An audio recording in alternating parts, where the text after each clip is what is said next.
दोस्तों मुझे ये नहीं समझ में आ रहा है कि आप लोग रिस्क किस उम्र में लोगे। जब आपकी एज 50 साल 60 साल क्रॉस हो जाएगी तब रिस्क लोगे क्या। अगर अभी यंग एज में रिस्क नहीं लोगे तो भाई साहब अमीर कैसे बनोगे। अभी आप समझो कि आपके पास बहुत अच्छा टाइम है अगर आप यंग एज में हो, और नहीं तो अगर आप लोग ओल्ड एज में चले जाओगे, अपने रिटायरमेंट की तरफ चले जाओगे तो भैया फिर रिस्क नहीं ले पाओगे।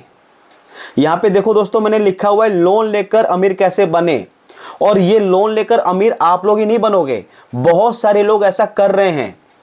ये इस वीडियो के अंदर आपको पता चलेगा कि लोन लेकर कैसे अमीर बनना है।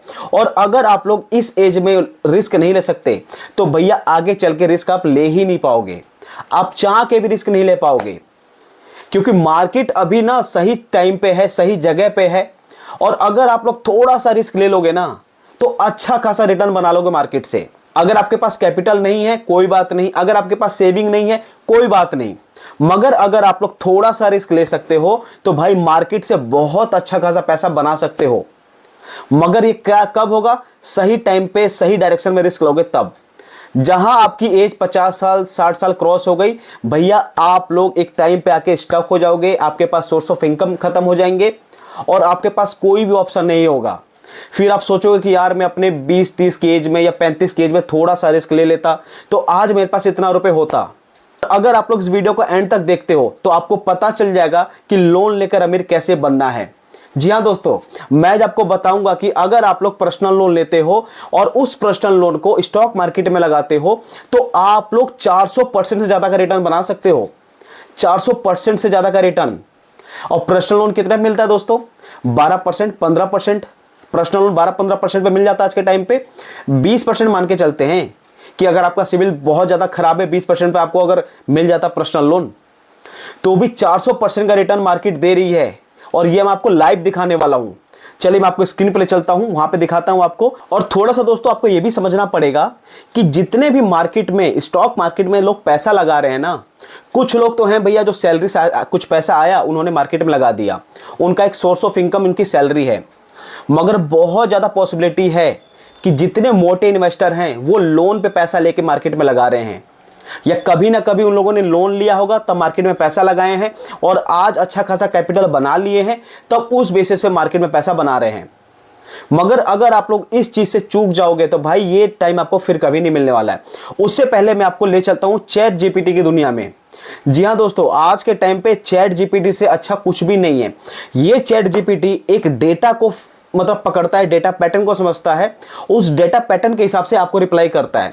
और मैंने चैट जीपीटी से एकदम सिंपल लैंग्वेज में पूछा है कि क्या पर्सनल लोन लेकर स्टॉक मार्केट में पैसा लगा सकते हैं, एकदम नॉर्मल लैंग्वेज में पूछा है। देखिए उन्होंने क्या बोला है, पर्सनल लोन लेकर स्टॉक मार्केट में पैसा लगाया जा सकता है लेकिन ये बहुत रिस्की होता है और फाइनेंशियल एडवाइजर इसे अक्सर मना करते हैं। रिस्की तो है, मार्केट में पैसा लगा तो सकते हो, रिस्की तो है, मगर फाइनेंशियल एडवाइजर मना करते हैं कि भैया मार्केट में पैसा ऐसे आपको नहीं लगाना है। आइए देखते हैं और क्या क्या लिखा हुआ है। क्यों रिस्क है, मार्केट की गारंटी नहीं होती। ये तो यकीनन है दोस्तों, ये तो मैं गारंटी बता सकता हूं कि मार्केट की गारंटी तो खैर सेबी के पास भी नहीं है। जो सेबी बॉडी है उनके पास भी गारंटी नहीं है कि मार्केट अब ऊपर जाएगी या अब नीचे जाएगी, कुछ भी नहीं पता है। तो एक चीज तो फैक्ट है कि मार्केट की गारंटी किसी की भी नहीं है। वीडियो के लास्ट में आपको कैलकुलेट करके दिखाऊंगा कि अगर आप लोग पर्टिकुलर कुछ फंड है जिनके अंदर अगर आप लोग इन्वेस्ट करोगे तो 400% से ज्यादा का रिटर्न बना लोगे। ये मैं वीडियो के एंड में दिखाऊंगा। उससे पहले हम थोड़ा चैट जीपीटी से देख लेते हैं कि इन्होंने क्या समझाया है। मार्केट गारंटी नहीं होती, ठीक है। स्टॉक मार्केट गिर सकता है और आपका नुकसान हो सकता है, बिल्कुल पॉसिबिलिटी है, क्योंकि जिसका माइनस साइड है उसका प्लस साइड भी है, जिसका प्रोज है उनका कॉन्स भी है, तो इसको आपको ध्यान रख के चलना है। लोन का पैसा चला जाए फिर भी आपको बैंक ईएमआई देनी पड़ेगी, बिल्कुल सही बात है कि जो आप लोग पर्सनल लोन लेके स्टॉक मार्केट में पैसा लगाओगे और अगर आप लोग कुछ गलत फंड को चूज कर लेते हो और अगर आपका लॉस हो गया तो भैया ईएमआई तो बैंक को देनी ही पड़ेगी हर महीने हर महीने हर महीने। तो आपको इतना कैपेबल रहना है कि एक पल को अगर आपका डिसीजन थोड़ा गलत भी हो जाता है तो आप लोग इस लायक हो कि भैया कोई बात नहीं, आप अपनी ईएमआई को कंटिन्यू कर सकते हो, आप अपने सिविल को खराब नहीं होने दोगे, ठीक है। उसके बाद high interest cost, personal loan पर 12 से 18 या उससे ज्यादा का इंटरेस्ट लगता है। मैंने वीडियो की स्टार्टिंग में बोला था 12%, 15%, 20% का रिटर्न मिल जाए, इंटरेस्ट पर्सनल लोन मिलता है, बिल्कुल वही बात है। अगर आपका रिटर्न इससे कम हुआ तो आपका लॉस में चला जाएगा, बिल्कुल सही बात है।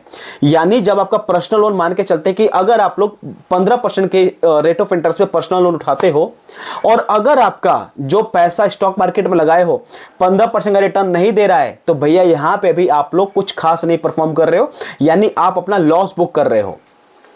तो अगर आप लोग स्टॉक मार्केट में पैसा लगा रहे हो तो एक बहुत अच्छी स्ट्रेटेजी को फॉलो कीजिए, अच्छे फंड को चूज कीजिए जिसके अंदर आपको पैसा इन्वेस्ट करना है, राइट। और इस काबिल फंड होना चाहिए कि आपको जितना इंटरेस्ट आप पर्सनल लोन में पे कर रहे हो उससे ज्यादा रिटर्न वो बना के दे रहा है, ठीक है। उसके बाद मेंटल स्ट्रेस बढ़ता है, बिल्कुल सही बात है भाई, मेंटल स्ट्रेस तो बढ़ेगा भाई। अब लोन लेके मार्केट में पैसा लगाए हो, अब जब मार्केट ओपन होगी तो ये लगेगा अरे यार फंड नीचे ना चला जाए, फंड इधर कुछ ये ना हो जाए, वो ना जाए, कोई खराब खबर ना आ जाए, कहीं कोई वॉर ना छिड़ जाए। भाई वॉर छिड़ जाने से, कोई बैड न्यूज आने से मार्केट इंपैक्ट तो होती है, सबको पता है, ठीक है। मार्केट वॉलेटिलिटी और लोन रीपेमेंट का डबल प्रेशर होता है, बिल्कुल सही बात है यार, बिल्कुल सही बात है। मैं ये जो चीजें चैट जीपीटी बताया है ना, ये सारी की सारी चीजों को मैं एग्री करता हूं, मगर अगर आप लोग थोड़ा सा भी रिस्क ले सकते हो तो भी आपको दिखाऊंगा कितना बड़ा गेम चेंज हो सकता है, वो अब आपको मैं लाइव दिखाऊंगा।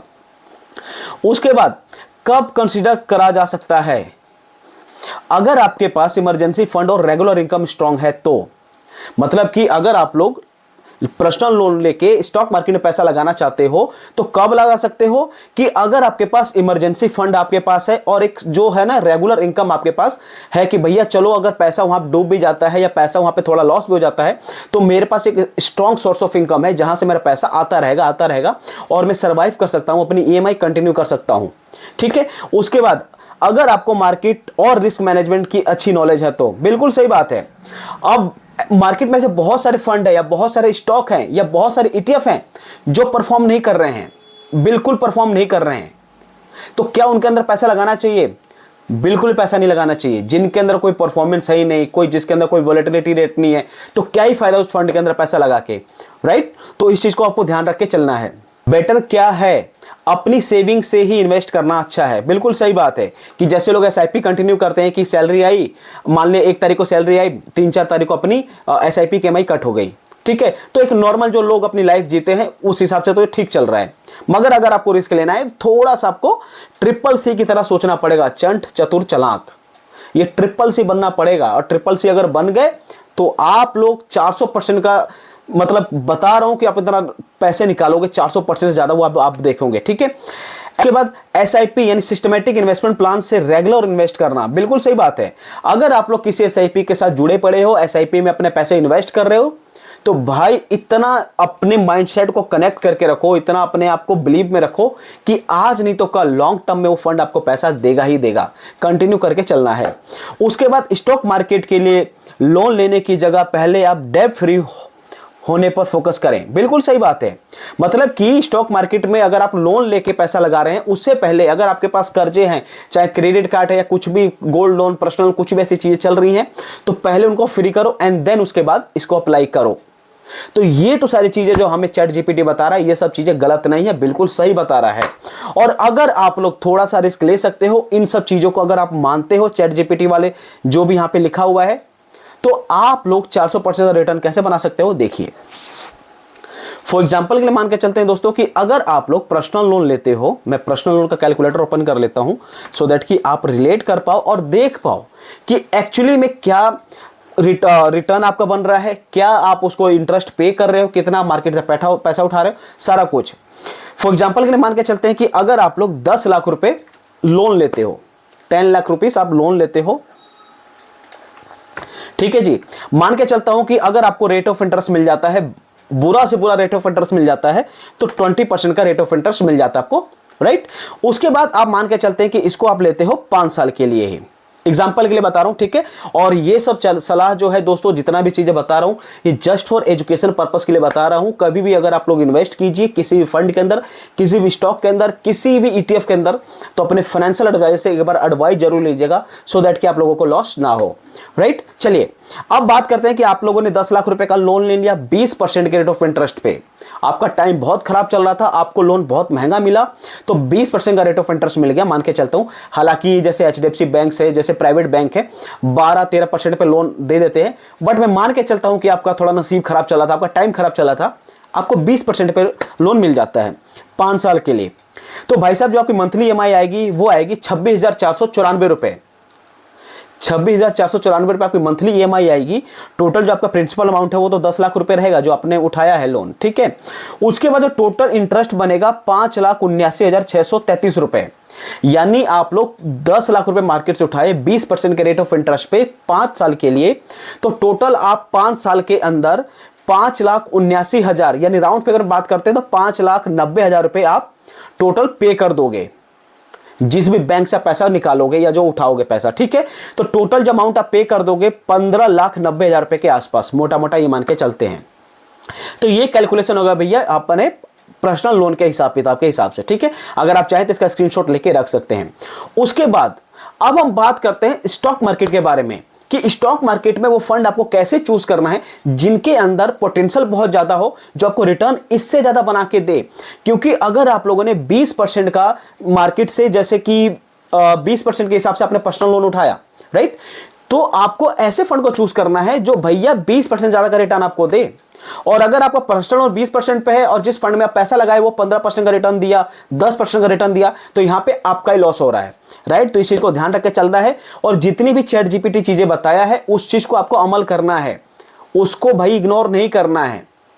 क्योंकि अगर आपके पास पहले से लोन है तो भैया लोन क्लियर करके चलो, आपके पास एक स्ट्रॉन्ग सोर्स ऑफ इनकम होना चाहिए, ये सारी चीजें आपको कंसीडर करके चलना है, ओके। और उसके बाद अब हम बात करते हैं स्टॉक मार्केट के बारे में, ठीक है, कि ऐसे कौन कौन से फंड है जिनसे रिटर्न अच्छा खासा मिल सकता है। तो देखिए, सबसे पहले यहां पे मैंने बंधन स्मॉल कैप का फंड ओपन किया हुआ है, और ये स्मॉल कैप का फंड है। भाई साहब इतने ताबड़तोड़ रिटर्न दिया हुआ है, देखिए कैसे। इसने 3 साल के अंदर 37% ज्यादा का रिटर्न दिया हुआ है, और 5 साल के अंदर 38% ज्यादा का रिटर्न दिया हुआ है, ठीक है। मगर अब यहां पे आपको क्या करना है, थोड़ा सा यहां पे लॉजिक से काम क्या करना है, कि जो आपने पर्सनल लोन मार्केट से उठाया है, जिसमें बैंक से पर्सनल लोन लिया है 10 लाख रुपए, वो आपको उस पैसे की SIP नहीं करनी है। इस चीज को आप ध्यान रख के चलना। जो पैसा आपने बैंक से उठाया है पर्सनल लोन, वो पैसा से आपको SIP नहीं करनी है। उस पैसे को आपको इन्वेस्ट करना है लमसम के अंदर, यानी वन टाइम इन्वेस्टमेंट के अंदर। So keep that in mind कि ये चीज आपको करना है। ये नहीं कि भैया लोन लिया और लगा दिया SIP के अंदर, कि भैया बैंक में अकाउंट में रख दिया, हर महीने SIP डिडक्ट हो रही है। नहीं करना है, फंस जाओगे। रिस्क लेना है, समझदारी से रिस्क लेना है, और यही सही एज है रिस्क लेने की। और अगर ये एज निकल गई तो भैया अब पछताना क्या है, जब चिड़िया चग गई खेत। ये चीज ध्यान रख के चलना। अब यहां पे क्या करना है, वन टाइम इन्वेस्टमेंट में पैसा लगाना है। अब आप देखिए यहां पे वन टाइम का क्या हिसाब किताब है। तो यहां पे मैंने रिटर्न कैलकुलेटर ओपन किया हुआ है। ये बंधन बैंक का रिटर्न कैलकुलेटर है। जिस भी फंड को आप चूज करेंगे उसके नीचे कैलकुलेटर दिया होता है। तो यहां पे अगर आप जाके देखते हैं तो मान के चलते हैं कि अगर आप लोगों ने 10 लाख रुपए का लोन लिया है, और 10 लाख रुपए का लोन के ऊपर जो आपका इंटरेस्ट बना था 5,90,000 रुपए का इंटरेस्ट बन रहा था। अगर यहां पे वन टाइम इन्वेस्टमेंट करते हो, मान के चलते कि अगर आप लाख रुपए ही लगाते हो, यहां पे लाख रुपए ही लगाते हो, और उस लाख पे अगर आप 5 साल के लिए यहां पे छोड़ते हो तो 402% ज्यादा का रिटर्न मिल रहा है। मैंने तो 400% बोला था, यहां पे तो 402% ज्यादा का रिटर्न है, मात्र अगर 1 लाख रुपए लगाते हो तो। और आपको जितने भी पैसे आप मार्केट से उठा रहे हो, तो किसी एक फंड के अंदर पूरा पैसा इन्वेस्ट करके या लमसम करके नहीं रखना है। अभी मैं आपको बताऊंगा। एग्जाम्पल के लिए तो भैया बंधन स्मॉल कैप फंड हो गया, जिसके अंदर आप 1 लाख रुपए लगाओगे, इसके ऊपर आपको 402% का रिटर्न मिल जाएगा। यानी 5 साल के अंदर आप लोगों ने 1 लाख रुपए इन्वेस्ट किया, और टोटल आपका इन्वेस्टमेंट वैल्यू और रिटर्न बन जाएगा 5,02,124 रुपए। यानी 1 लाख पे 4 लाख का प्रॉफिट है मात्र 5 साल के अंदर, ठीक है। ये तो हो गया एक फंड। अब बात करते हैं दूसरे फंड के ऊपर, जिसका नाम है मोतीलाल ओसवाल। देखिए स्क्रीन पे, यहां पे मोतीलाल ओसवाल का मिड कैप का फंड है, और मिड कैप का फंड है। इसका रिटर्न देखिए यहां पे क्या है, वन टाइम इन्वेस्टमेंट में अगर आप करते हैं 5 साल के लिए, तो यहां पे जो आपको रिटर्न बनेगा 397% का रिटर्न बनेगा। यानी नियर अबाउट 400% का मान सकते हैं, 397% का रिटर्न बन रहा है। यानी यहां पे भी अगर आप लोगों ने 1 लाख रुपए यहां पे मार्केट में लगाया तो आप लोगों का जो पैसा बन जाएगा 4,97,000 रुपए से ज्यादा। तो आपको अपने फंड को मल्टीपल फंड में कन्वर्ट करके रखना है। ब्रेक कर दो अपने फंड को 4-5 फंड के साथ। जितना भी फंड आप पर्सनल लोन ले रहे हो उन सारे फंड को आप मल्टीपल फंड में डिवाइड कर दो। और मल्टीपल फंड का मतलब ये हो सकता है 4 से 5 फंड के अंदर मैक्सिमम आप इसको इन्वेस्ट कर सकते हो। मगर ध्यान रहे दोस्तों कि फंड आपको सोच के समझ के चूज करना है। मैं यहां पे जो फंड बता रहा हूं ये जस्ट फॉर एजुकेशन पर्पस के लिए है। कभी भी आप अगर आप इन्वेस्ट कर रहे हैं तो अपने फाइनेंशियल एडवाइजर से एडवाइस जरूर ले लीजिएगा, ठीक है। उसके बाद हम बात करते हैं यहां पे HDFC फ्लेक्सी कैप का फंड है। यहां पे देखिए, यहां पे अभी फ्लेक्सी कैप का फंड है, इसका रिटर्न कैलकुलेट करके देखिए कितना दिखाता है। 5 साल के अंदर अगर आप लोग 1 लाख रुपए इन्वेस्ट करते हो तो 280% का रिटर्न है। अब आप समझो दोस्तों कि आपने बस पर्सनल लोन 20% के रेट ऑफ इंटरेस्ट पे लिया है, ओनली 20%। और 20% के अंदर आप कितना भर रहे हो, 5,90,000 रुपए। और प्रिंसिपल अमाउंट और टोटली कितना हो जाता है, 15,90,000 रुपए। मगर अगर आप लोग सही स्ट्रेटेजी को यूज करते हो, 10 लाख रुपए लेके और 5 फंड में लगा देते हो और सारे फंड से एक ऑन एवरेज 300-350% का रिटर्न आ जाता है 5 साल के अंदर, तो भैया अमाउंट तो उठाया था आपने 10 लाख रुपए, बना लोगे इतना अमाउंट, इससे भी ज्यादा अमाउंट बना लोगे, ठीक है। तो ये चीज आप करके देखना। मगर ये आप अपने रिस्क पे करना। इन्वेस्ट करने से पहले खूब सोच समझ लेना, रिस्क एपिटाइट को समझना कि कितना आप रिस्क कैपेबल हो, कितना रिस्क ले सकते हो, उसके बाद इन्वेस्टमेंट करना। तो ये है दोस्तों एक छोटी सी वीडियो जिसके अंदर हमने बात किया कि भैया लोन लेकर कैसे अमीर बन सकते हैं। और ये ऐसा अगर आप करते हो ना तो ऐसे आप पहले बंदे नहीं होगे। मार्केट में बहुत सारे लोग यही स्ट्रेटेजी को फॉलो कर रहे हैं। कभी अगर आप लोग पर्सनल लोन की अगर आपके पास कॉल आती है तो उनसे पूछना, जो भी वहां के बंदे होते हैं जो एग्जीक्यूटिव कॉल करते हैं, उनसे पूछो कि ये जो कॉल आ रही है तो आप हमें आप जो लोन दे रहे हो, तो ये जो और भी जो बंदे लोन ले रहे हैं किस पर्पज से ले रहे हैं। तो मैंने तो बात किया हुआ है, छूट दे मतलब 10 में से 8 कॉल तो यही होती है कि भैया सब स्टॉक मार्केट के लिए पैसा उठा रहे हैं, सब स्टॉक मार्केट के लिए पैसा उठा रहे हैं। तो भैया ये तो है मार्केट में कि लोन लेके भैया काम चल रहा है, मगर सही फंड को लोग चूज करके बैठे हुए हैं। और अगर आप लोग किसी भी डीमेट अकाउंट को यूज करते हो, चाहे ग्रो, एंजल वन, एपस्टॉक कुछ भी यूज करते हो, तो वहां पे अगर आप जाओगे ना तो उसके कोने में यहाँ पे दिखाता है म्यूचुअल फंड के अंदर पॉपुलर फंड। अब पॉपुलर फंड का मतलब यही होता है दोस्तों कि इन फंड के अंदर लोग ट्रस्ट बहुत अच्छा कर रहे हैं, इनका AUM बहुत ज्यादा है, इनका फंड साइज बहुत ज्यादा है। और फंड साइज ज्यादा है इसका मतलब कि फंड ने ग्रोथ अच्छा किया है, तो आने वाले साल के अंदर अच्छा और ग्रोथ कर सकता है। तो ये चीज करके आपको चलना है। किसी भी ऐसे फंड में मत फंस जाना, पता चले लोन भी अपने जेब से ही जा रहा है, उधर पैसा तो सड़ी रहा है, गलत फंड चूज कर लिया तो। मगर ऐसी चीज आपको ध्यान रख के चलनी है। बाकी आपको वीडियो कैसी लगी कमेंट करके बताना। कोई और टॉपिक पे अगर आप वीडियो चाहते हो तो भी आप कमेंट करके बता दीजिए। चैनल पे नए हैं तो चैनल को सब्सक्राइब करके और बेल आइकन को ऐसे प्रेस कर दीजिएगा। Thank you. लोगों से मिस ना हो। मिलते किसी और वीडियो में नए फ्रेश टॉपिक के साथ। तब तक के लिए बाय बाय, जय श्री राम।